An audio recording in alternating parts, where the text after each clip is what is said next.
Hey, Rich. Hey, Tom, can you hear me? Yeah, I hear you now. Good. I see you just also sent, okay, just a,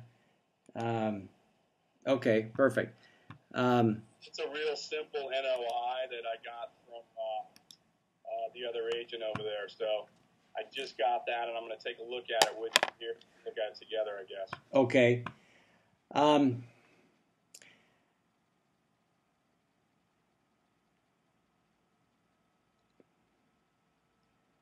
I guess I have, there are a couple thoughts I have on it. One is the income seems really low. Well, here's the first thing. There are, excuse me, I have to close the door of my office here. Okay. There are a total of 12 units there, and 2 of them are actually occupied by the owner. And they're 2 of probably the highest revenue producing units. So there's there are 2 1-bedrooms actually. Okay. So that takes, you know, I think there's four 1-bedrooms total, and that takes 2 of them out of the mix right away. All right. Let's see. And then I also just got some a little bit of occupancy information.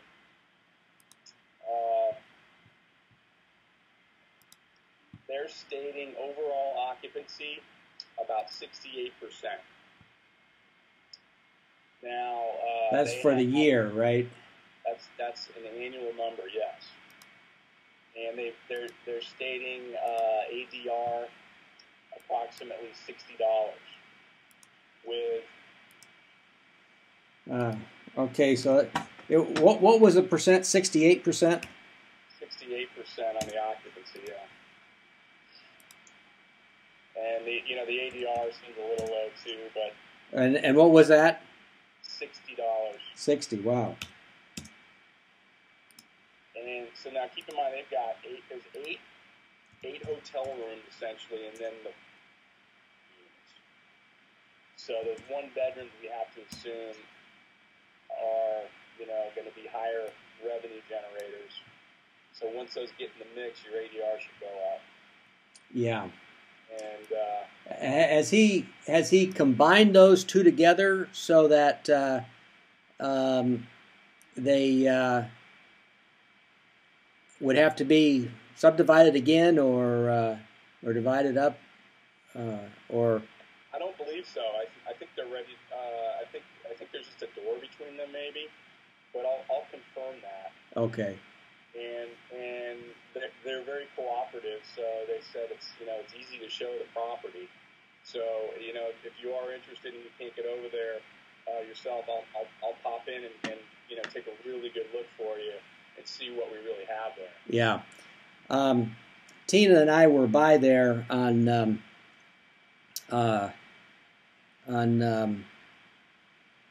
Sunday afternoon, and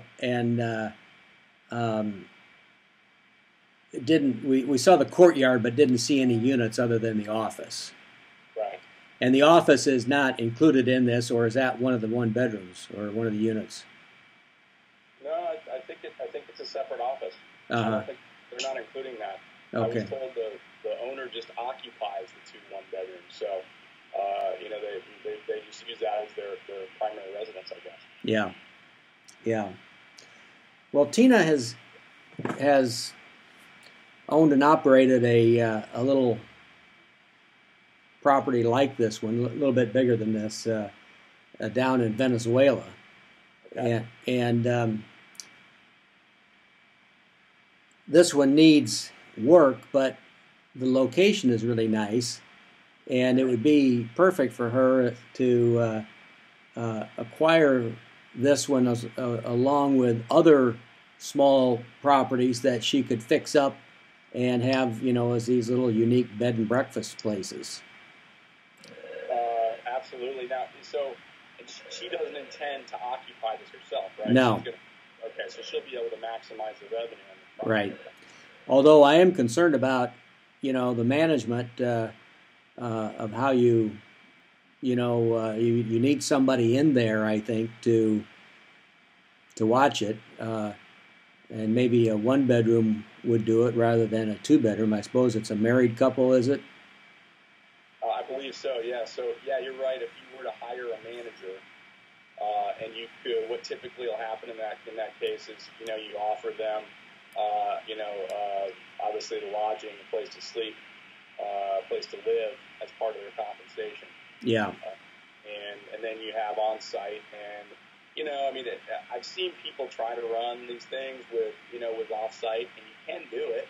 Okay, especially if you have other properties in the area. Yeah. As long as there's someone floating around that's available. Yeah. But certainly, and you probably understand this, if you're able to advertise it as having on-site management, you typically get a little higher, ADR out of it. So, a lot of times if you do it right, it's a wash on your expense for that on-site person. Yeah, true. Yeah, I think probably we'd have to look at each room, get the square footage, see what it could be rented for if it was a rehabbed unit, and I think that's what we really have to look at is fixing those units up. I would imagine that they are. I imagine they're clean inside and all, but my own personal thought is that almost everything that they did with the property was wrong. I mean, they have one room called Nairobi. I mean, you want to stay in the Nairobi room, and there's a black staircase, on both sides, and I could go on and on, but I don't know how familiar. Where are you right now, by the way? I'm in Aventura. Oh, you are? Okay. Yeah. So, and are you from South Florida? No, I'm not. Okay. So you probably I don't know if you spent any time here. Years ago, I grew up here, so the old kind of funky, eclectic Fort Lauderdale that still sticks in the back of my mind is this place is kind of stuck there. Yeah. And but you know what? There's a demand for that. And I'm not saying don't make changes because I think you can. But the comprehensive plan for the beach area is to keep the boutique feel in that area. And there certainly is development opportunity for that property at some point. And that's one of the nice things about this investment is that whole area is next, kind of in the future to be revitalized. Okay, there's going to be a lot of investment in the area, but right off the beach there, you're still going to have a lot of these boutique type properties, and they're going to be in demand. There's still plenty of people that love that aspect of Fort Lauderdale. So I'm guessing that's probably the only reason they're doing 68% occupancy there is because there aren't too many of those hotels that are habitable at this point that that people can rent for a decent rate. Yeah. And the other thing is, relatively speaking, if you can increase your ADR there, 10-15%, it starts looking pretty nice quickly. Yeah, true. What about a really, really nice boutique hotel? Are there demand for rooms there in that area for that? In other words, I look on their site and they've got rooms for $110. They have one room that they rented for $250 on a certain day. I suppose that was something was in town and a boat show or something, and everything was packed. Absolutely, we have our special seasons here, just like in the area. Sure. And you're probably right, but boat show, holidays. Yeah. Those spring break, rates are going to be higher. Right. And then after Easter, they drop off again. Yeah. So so once again, that is an annual ADR we're looking at. I would expect that to almost be double, in the wintertime and some of those peak seasons. Yeah. And to answer your question, there's not that much of that type of product around anymore. And what we've seen in over the past 10 years is, we've got a new W, we've got a new Westin, you got the Ritz, and that Trump project is going to be, the next thing. That's likely, to be a lot of hotel rooms there once that thing turns around. Yeah. So you got a lot of that high-end, high-rise hotel product right overlooking the beach, and that has hurt some of the boutique operations. The ones that have lasted, are once again doing well because of the price point. Yeah. And because of that kind of eclectic feel that they have, that is still in demand. Yeah. But I mean, I would imagine that a room at the W in peak season is what, $250? Are you kidding? Try, I don't know exactly, but over $600. Over $600. Oh yeah. Wow. Yeah. Probably $500 to $600 is their average winter rate at the W. Jeez. Yeah. So I'm thinking, $150 a night for a really nice room in a boutique, personalized walk to the beach type thing. Oh yeah, you bet. No, I think that's the opportunity here. Now, and I don't know how familiar you are with Lauderdale by the Sea, which is actually where I am right now. That's where my office is. Oh, okay. So we're only 8 miles up the beach from this property. Yeah. But this is kind of a throwback town too. If you've ever been here, we actually have height restrictions here as well, just like they've implemented there on that part of Fort Lauderdale Beach, where we can't build over 44 feet. Wow. And in the season, there's some crummy little hotels here that get $150 a night. Wow. So just because people like that, they like to be able to walk to the beach. Right. They want to be able to walk to restaurants and shopping, and that location is great. Yeah. Because you can walk to things. You can walk over to the beach place. You can walk, which has restaurants and shopping and everything. Right. And and then you can walk over the marina and jump on the water taxi, and go downtown. So it's a location that people will come to stay at and not even rent a car. Which is a nice benefit. Sure. Sell people on the fact that, hey, you don't need a car here. You can walk pretty much anything you need. And if you have to jump in a cab every once in a while, it's a piece of cake. It's cheaper than a car, probably. Exactly. Yeah, I mean, for keeping it there. Right. Okay. Now, the other question that I had is, what will they do? Oh, excuse me. You had sent to Tina the Seacrest property. Did you do that? Yes. Yeah. Now, you saw, or I looked at the pictures on that property, and those rooms were really redone, weren't they? Yeah, they've done some work up there over the years. Yeah, absolutely. I didn't like the location of it, though. Well, yeah, I mean, here's the thing, and once again, I don't know. Have you been to Lauderdale by the Sea? Are you familiar with the layout we have here? A little bit, yeah. Yeah, so it's kind of broken into a few different areas. You've got the beach area off of El Mar, which is the highest in demand. Okay, and they're obviously gonna have the highest rates in town here because you don't have to cross A1A. Now right on the beach.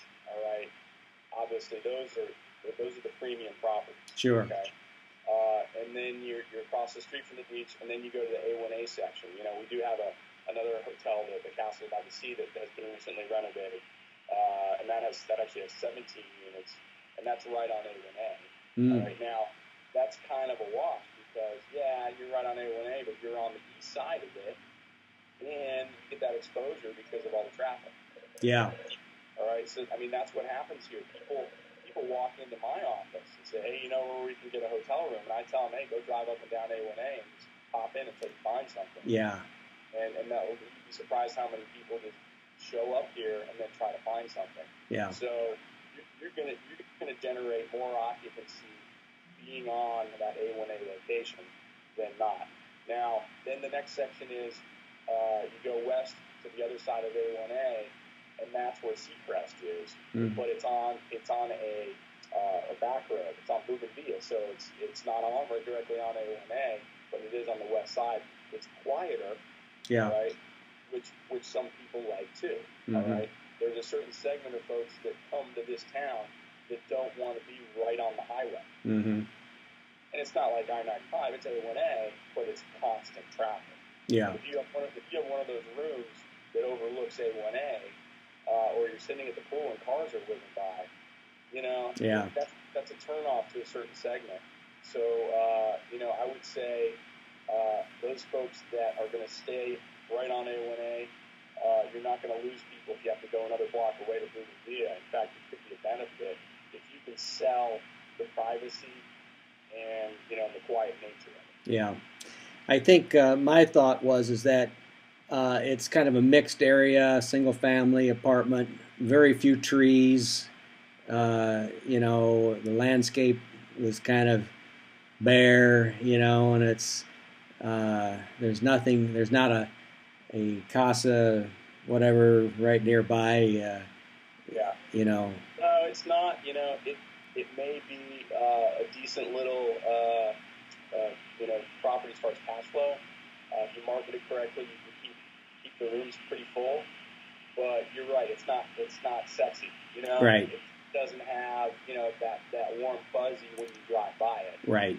Yeah. It might be very well managed. It might be clean, totally renovated, but maybe not what you're looking for as far as drawing people based on a boutique kind of sexy feel to it. Yeah. Now I noticed the price was about the same though. For the yes. Yeah, they're both right at the same range. Do you have a financial net operating statement on those to see what they're getting on rent? And I don't have them handy, but I can definitely get them. And here's the thing. You know how these guys are that operate these things. Sure. It's hard getting numbers out of them. I like it when I see something that's generated right out of like QuickBooks because then we can at least kind of assume that, well, this is at least what they're telling Uncle Sam, maybe, or at least what their accountant's preparing for them. Right. And I did get, on Gigi's, a report that just came in that I can send you to. And it's a PDF. If it comes down to it and we want to crunch the numbers, I'll see if I can get an Excel spreadsheet or at least an export from QuickBooks. Yeah. So we can play with the numbers. But they sent us every transaction they did in 2012. Oh, wow, okay. So I'll forward that to you as well. Yeah, excellent.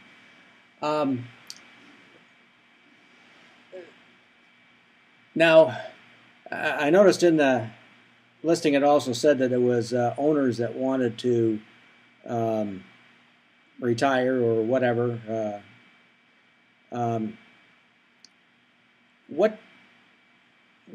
Would they also be interested in carrying back some financing? Are they looking at maybe doing that? What are they looking at? Let's see if I don't think they're offering any seller carry, but it's always a possibility. Yeah. I could find that out. Okay. Is that something that's necessary for you to complete a transaction? Oh, it's not necessary, but it sure makes it easier and nicer. Well, and plus you said if you're going to buy, multiple. Yeah. That'll allow you to spread your cash over. Exactly. Yeah. Okay. And I can also I can put you in touch with some local commercial lenders that you might want, because if you're going to entertain seller financing, you might as well look at commercial money too. Yeah. Right. So there's I work with Community Bank of Broward, a few blocks from here. Oh, okay. And they do SBA financing. Oh, okay. Which might be appropriate for something like that. Sure. All right. Any other data or information? Anything else I can get for you that would assist? Are there any other units that you see around that area like this one that might be a possibility too? Are there other listings? Well, honestly, I did what I call my low-hanging fruit. Yeah. Okay. Now that we've met, and you seem like. Hold on a second. I think that's my car going off. Ah. Somebody's stealing it.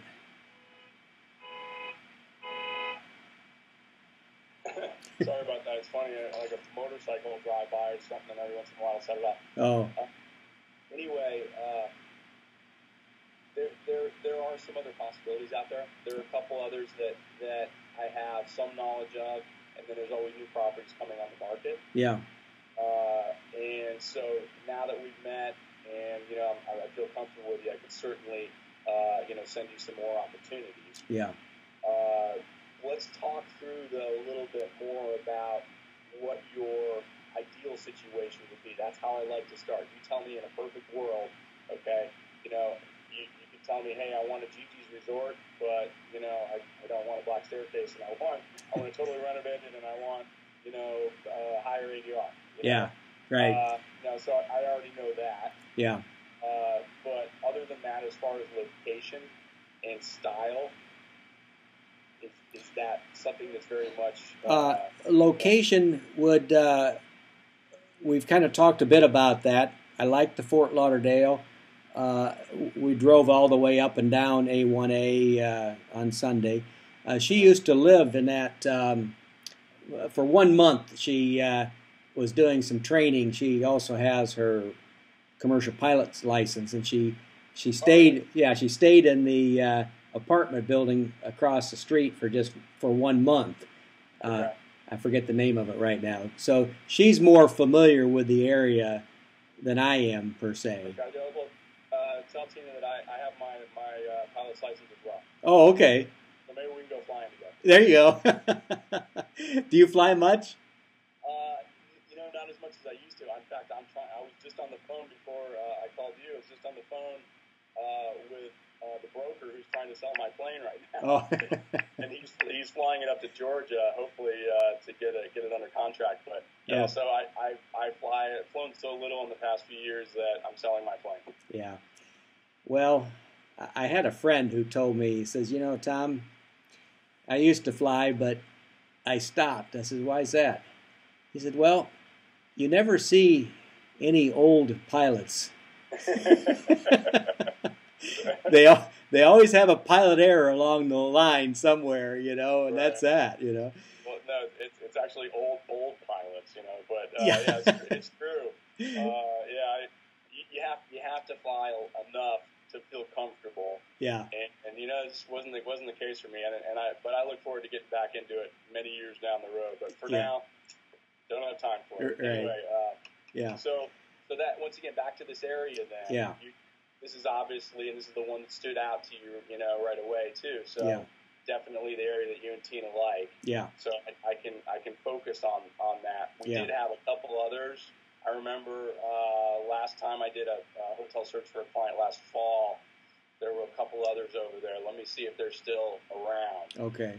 But the thing that's happened over there too, I talked about the development opportunity. There have been quite a few properties on and off the market in Fort Lauderdale Beach of this style that they were trying to sell as a portfolio for developers. Oh. And that's it's still not quite happening. Yeah. All right.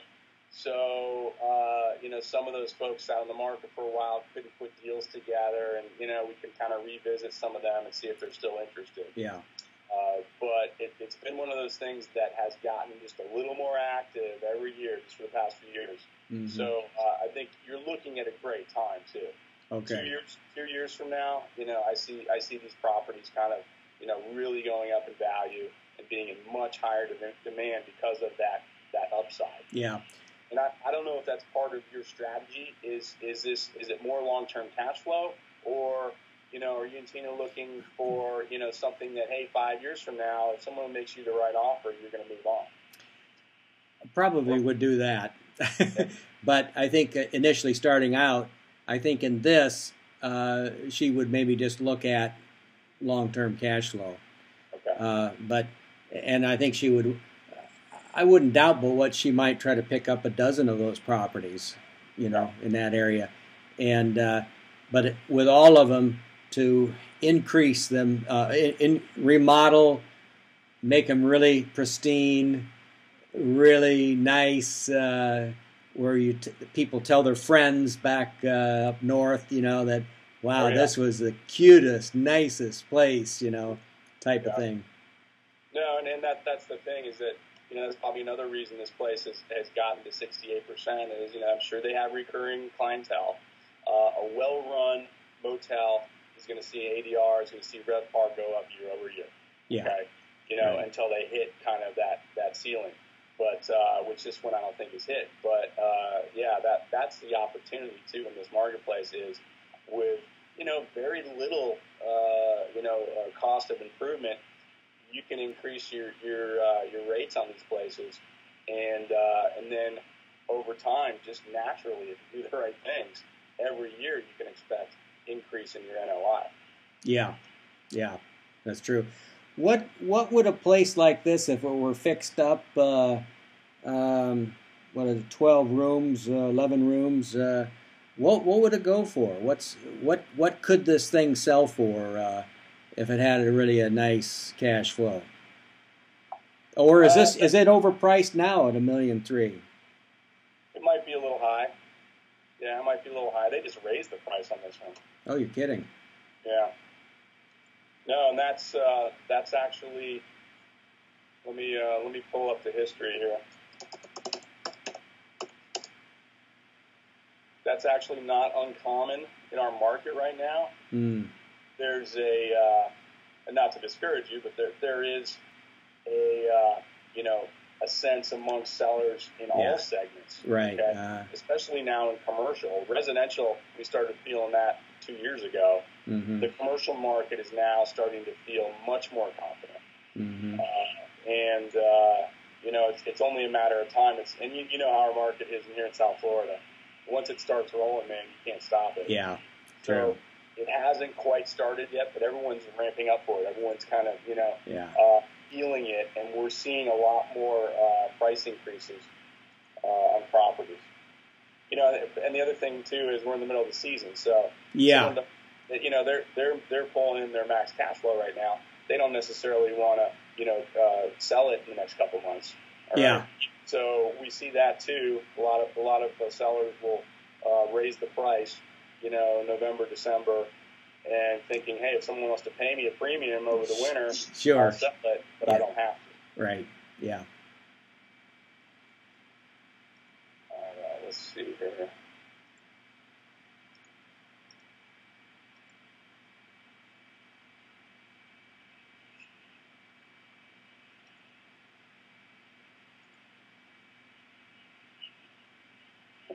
Yeah, I mean, they had this at going all the way back to 2009. Wow. They had it on the market at 1.6. Oh. Yeah. And obviously, that was just about the worst point in the marketplace. Right. Then they had it. Then they put it in 2010. They raised the price to 1.7. Mm. Later in the year, they dropped it down to 1.4, which is where it stayed until this time last year. They had it at 1.25 and just raised the price again. So it may sound crazy to have, these price increases and reductions, but back to my previous point, looking at it, it's quite seasonal. Yeah. And there could be some other factors there too. I'm pretty good at digging in and finding out, what's really going on there. Yeah. What kind of debt is there? Do we have any? It doesn't show on my quickie search. It doesn't show a Liz pendants. So let me see if I could dig back a little further. Actually, you know what? There was a Liz pendants filed on this property April of 2011. So there could be some kind of effort to drag that out. 2 years sounds like a long time, but if you know anything about foreclosures in Florida, right, yeah. This was also middle of the robo signing in 2011. Yeah. So they got a free year there, pretty much, I bet. Sure. And now maybe they're just trying to work it out on let's see if I can Yeah, I mean, right now, quick search, I show, roughly probably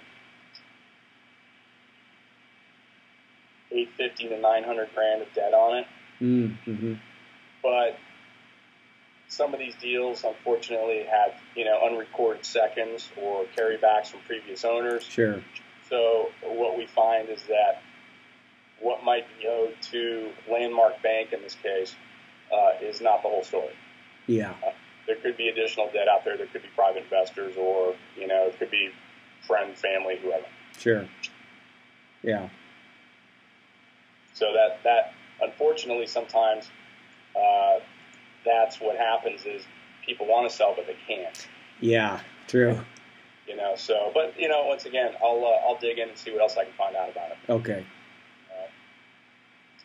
And then we'll see what else is in that area. Yeah. Is there, you told me you want kind of 10 to 20 units. Is that still kind of the sweet spot? I think so. Enough to where you could put somebody in there who would be manager and house cleaner and so forth for a room. So you pick up a little bit more efficiency with a few more units. Yeah. Okay. Now, the ownership, is that going to be, is it going to be Tina who's going to be? Yes. Okay. Yeah. And is she a foreign national? She was born in Venezuela, but she is a citizen here. Okay. Is her, she has full citizenship? Yeah. Uh-huh. Okay. All right, because we work with folks that, buy these things for their visas too, so I just want to make sure that. Yeah, no. That's not the case. Okay. No. It's. Would you guys be interested in partnering with foreign nationals who need to have 51% ownership in a business in order to get their visa? Actually, yes. Okay. Yeah. Have you already entertained that, or is that? We've only looked at it, but we haven't proceeded. But okay. In other words, you've got people who are coming to you saying, "I want to do it." Yeah. Okay. Yeah, I've got a client right now. The clock's ticking. Oh. They've got 5 months to close on something. So. Okay. So we're we have time, but Yeah, it goes quick. Not a lot. Yeah. And these folks, when they're faced with being deported, I mean it's pretty serious business. So. Yeah. But I'm glad you're open to that, because if you're going to acquire that many different properties, that's a great way to A, spread some risk. Yeah. B, maybe eliminate that additional cost for management. Yeah. And and have someone local here that you can spread some of that cost across multiple properties. Right. So, and maybe at a future time they would even be willing to be bought out once they have their citizenship. Right. Exactly. Uh-huh. Okay. Yeah. That's good. Yeah. No, we'd fully entertain that. All right. Now, time frame, is it? Are you looking to get one of these under your belt and then look for the next one, or is there a goal that you have to acquire a certain number of properties? I know some people look at the market and go, well, 2 years from now everything's going to be too expensive. Yeah. So is the clock ticking for you too? A little bit, yeah. I think we would want to be all done by 2 years. Okay. Yeah. Right. Probably in 12 to 15 months. Okay. And you mentioned what, 10 properties total? Or? Yeah. Okay. And all in this same class and category and size, or do you have a total number of units also that you have in mind? Some people think in units, some people think in buildings, So. Yeah. No, not necessarily. I mean, we looked at bigger stuff and so forth and open there, but this has got a unique identity that we think is a niche. So we'd like to, if we're doing that, then let's fill that niche a little bit more. Okay, good. I like the way you feel, or the way you think, because you mentioned looking at bigger properties. there's kind of it's tough to be those middle size, properties because especially if you're charging a little higher rent, people expect more amenities. They expect a higher level of service. Yeah. So the small boutique properties, if they're run correctly, and it sounds like that's the way you're thinking is run 10 of these properties. You'd be looking at if you're looking at 10 to 20 units. So I mean, the quick math, you're in 100 to 200 units somewhere total. Sure. Right? Yeah. With a couple of years. Right. Spreading your risk across multiple properties. And, I like that strategy. It's pretty smart. Yeah. I mean, that's not a bad, to have 150, 200 units, one hotel that size, that's a pretty significant property. Right. Now, is there, given the potential development upside, would it be beneficial for your strategy to have multiple properties in the same area, or same area would be good? Yeah.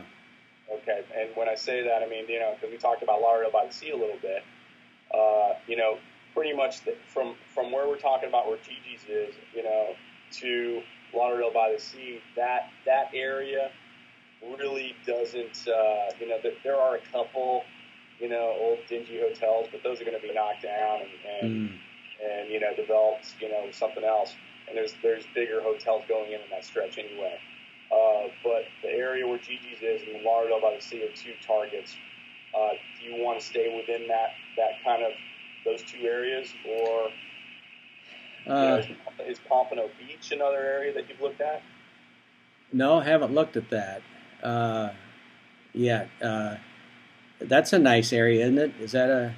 Well, here's the best way to describe Pompano Beach. It's, first of all, it's driven by what's happening in Fort Lauderdale. So, in other words, it's kind of riding the coattails of what's going to happen there. Mm-hmm. It's a secondary market, so there's better value there right now. All right, you're going to be able to pick up deals like this quite a bit cheaper. But it's all relative. Pompano will never be what Fort Lauderdale is. Yeah. But that being said, there's some great things happening there right now. I don't know if you're familiar with, CRA programs that we have in the state. Community Redevelopment Agency. Okay. And there's a big CRA project that is in process right now in Pompano. So the entire stretch from the beach all the way to downtown Pompano, which is, essentially, US 1 and Atlantic. Mm-hmm.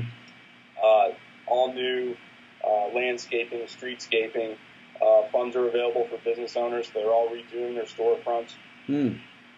And it's kind of it's been kind of a ghost town there over recent years. Uh-huh. And it's all of a sudden in the middle of this transformation. So that investment quality there, just because of the value, you know what they say, it's not what you sell for, it's what you buy for. Yeah. And, and there certainly is value there now. Mm-hmm. Now, is it going to be as easy to, to market those properties and to maintain, a higher ADR? Maybe not, mm-hmm. but once again, it's all relative. Sure. So if you did want to have some diversity and still be within, that northeast Broward corridor, yeah. That's another area that you might want to consider, and I'll take a look and see if there's anything that. Okay. Yeah, I haven't talked to Tina about that, so I'm not sure. Right. And then the next step from there would be Deerfield Beach, and I don't know if that's now getting which borders on Boca Raton. Okay. There's a couple deals up there right now that are similar, and that's going to be kind of a similar market to Pompano. The thing about Deerfield that a lot of people like is it's much like Lauderdale by the Sea and also like Fort Lauderdale Beach in that there's walkability. There's what? Walkability. I see. Okay, so, you can, a lot of these little hotels, you're a few blocks away from the patio bar and the pier, the fishing pier, and restaurants and shops. Right. And all these things. So, for someone that's going on vacation, that's something that's attractive as well. Yeah, true. So yeah, I don't know. Ask Tina if that's of any interest, because there is one I can send you for Deerfield Beach as well. Oh, okay. Yeah. I'll just send it to you anyway, just so you can kind of see what. Do you do a lot of hotels, or is this just one of the things that you do? Yeah, a little bit. We specialize. My company is more geography driven. So, you know, I'm the owner and broker here. Between myself and two of the other agents, we do all the commercial transactions. Mm-hmm. So we'll do a little bit of everything as long as it's by the beach. I mean, Yeah. by the sea, really, right? You know, so yeah, we don't necessarily specialize in hotels, but we do them if they're on the beach and they make sense for our clients. Yeah. And then we do everything from, you know, restaurants to multifamily, a lot of residential income. Yeah. And then I have a team of agents here that do stricting residential, you know, condominiums, waterfront property. So, you know, we do a lot of different specialties, but all within the beach areas. Yeah. Any good deals on the multifamily? You know, that market's gotten eaten up pretty quick. In fact, we have people that are considering buying hotels and converting them into multifamily. Oh, really? Wow. Because the multifamily inventory is so rough. Yeah, I mean the apartment industry just went crazy over the past few years. You know, long-term rental rates are so high and they just keep going up and up. Yeah. And so, you know, we do see deals from time to time, but it's definitely a market that it's not too late. You know, there's still plenty of properties that have nice cap rates and are cash flowing nicely. You know, especially when you compare to what things were like in, you know, 2003, 2004, 2005, when you know, where people were buying, you know, multifamily properties with negative cash flow. Yeah. I mean, I don't know what they were thinking. You know. Yeah. I remember thinking at the time, wait a minute, there's something wrong here. Yeah, yeah. A bubble's coming for sure on that one, huh? So, how about non-performing loans? Anything non-performing loans? There's still plenty of that. It's not what it was like 3-4 years ago. Okay, but absolutely. You know, you know, once again, I pulled up this, you know, that there's a Liz pendants on this Gigi's, and that may have been cleared off. Sometimes they don't clear it from the database, but the point is, yeah, that we still see plenty of default notices going out. In fact, I ran a report. It was more on the residential income side, but we saw, once again, because of the robo signing and all the moratoriums in 11, 2012, our Liz pendants notices are right back where they were 3 years ago. So. And then everyone, of course, you probably heard of shadow inventory. Yeah. You know, there's still plenty of that out there. There's a lot of, you know, what we call pay and pray, you know, where people are, you know, cutting deals and, you know, renegotiating on an annual basis. And, you know, there's only a matter of time before the banks are going to either take those properties back or dispose of their shadow inventory or you know, take current delinquencies to foreclosure. Yeah. So that will continue to be somewhat active. Yeah. Well, check on that note. We might buy the note and the property. Yeah, no, I'll definitely take a look. Yeah, to get the property a little bit cheaper, but yeah. Okay. All right. Yeah, and I mean, and if you can, you know, if we can find those deals for you, that's great. Yeah. The bottom line though is, doesn't always mean, you know, you're going to get a huge discount on the property. True. Yeah. You know, the banks have, they've gotten pretty smart about, you know, how they dispose of these things. Right. And frequently in those situations, you know, we see multiple bids. So you just have to approach it like, you know, if it is a foreclosure or you're buying a note, approach it like, hey, what would I pay for this property? Yeah. You know, if they weren't in trouble. Right. And I mean, it's funny, people get wrapped up in it too, and they end up paying too much. Yeah, you know? Sure. 3 years ago, you know, it was a given because of the excess inventory, you were going to get a discount, you know, on most things in foreclosure. Now, there's people paying over market value for some of these things. Yeah. It's kind of funny, but anyway, bottom line, you know, we present all properties. You know, anything that's available on the market, anything we can find, whether there's a Liz pendants notice or not, no matter what the situation. And sometimes I'll tell you, you know what, stay away from this. You know, it's not going to happen. You're wasting your time. Yeah. But, you know, we're not going to hide anything from you. Is the bottom line. Yeah. Any rock I overturn, Yeah. I'm going to keep in front of you if it's the least bit interesting. Yeah. Okay. Especially given your lofty goals. Yeah. Thank you. Appreciate that. Now, and I asked Tina this the other day. Are you working with any other brokers? No.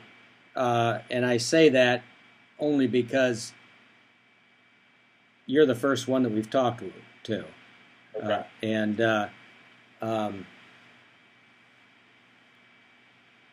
You're the only one I've talked to.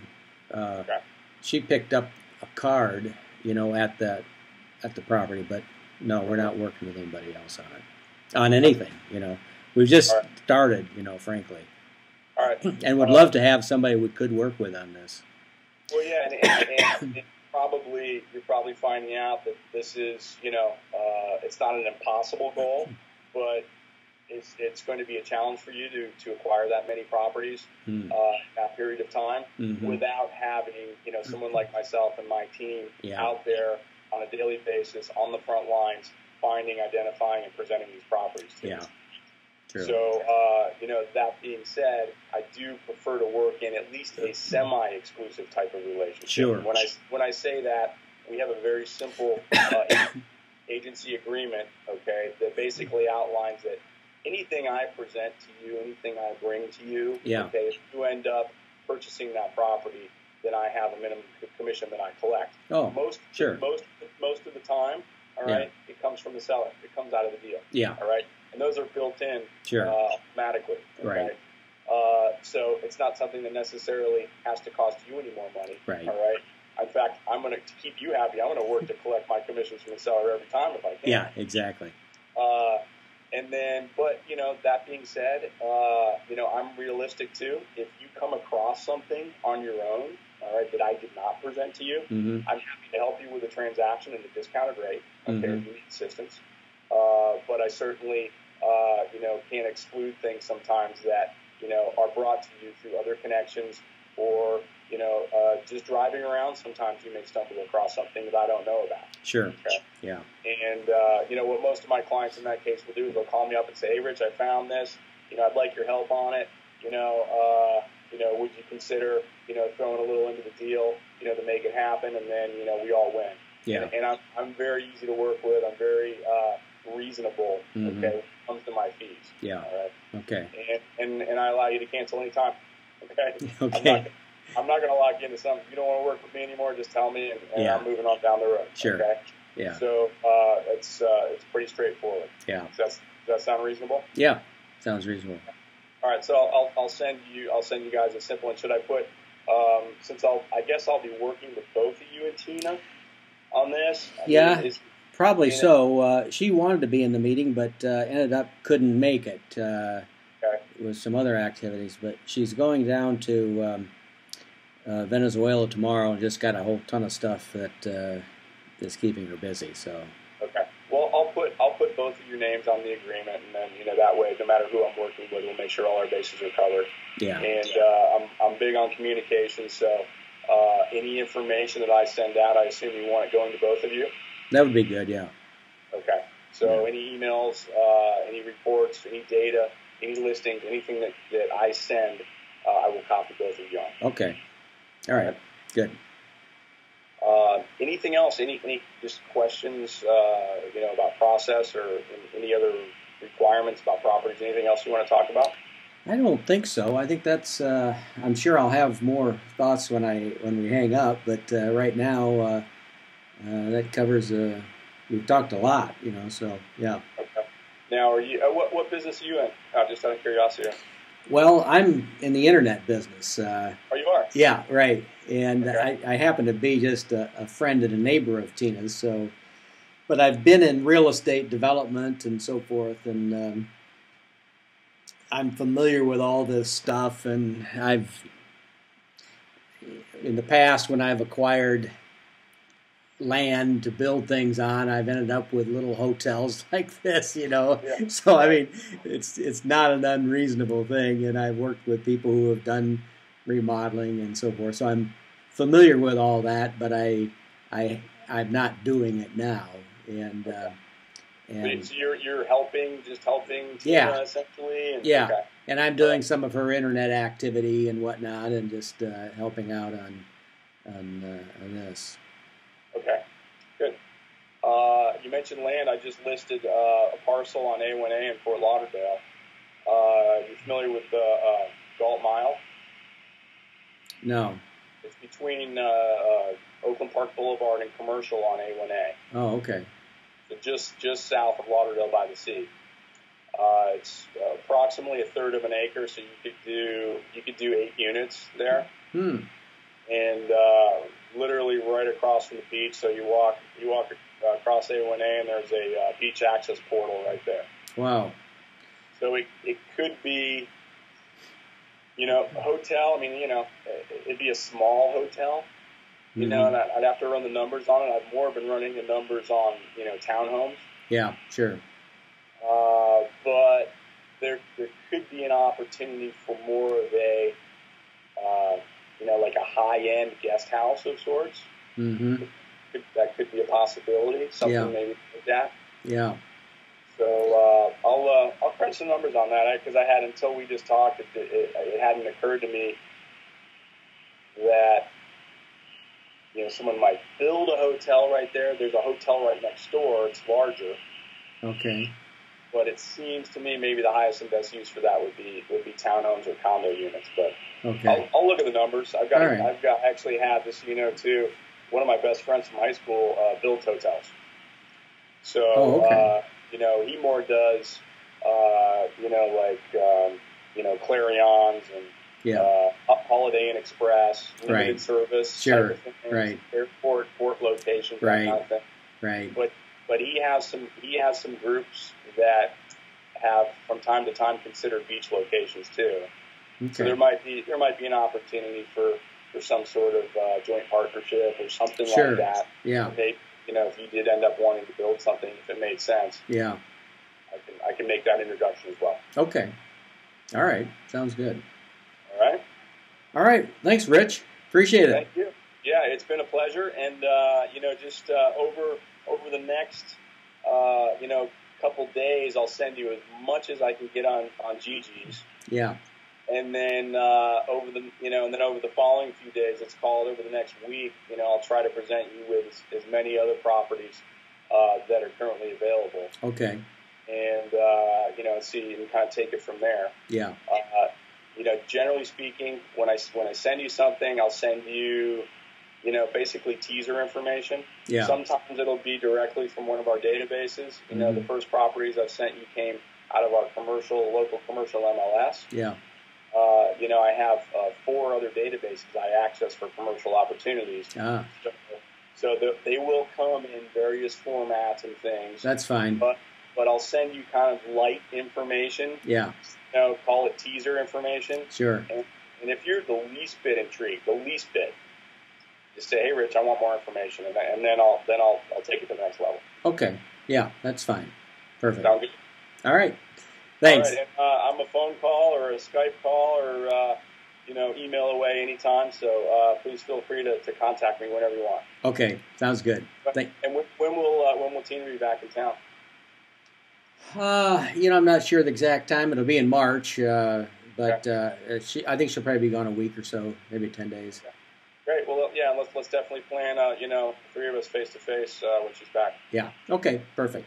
Good. All right. Thanks, Rich. All right. You have a good day. All right. Bye now.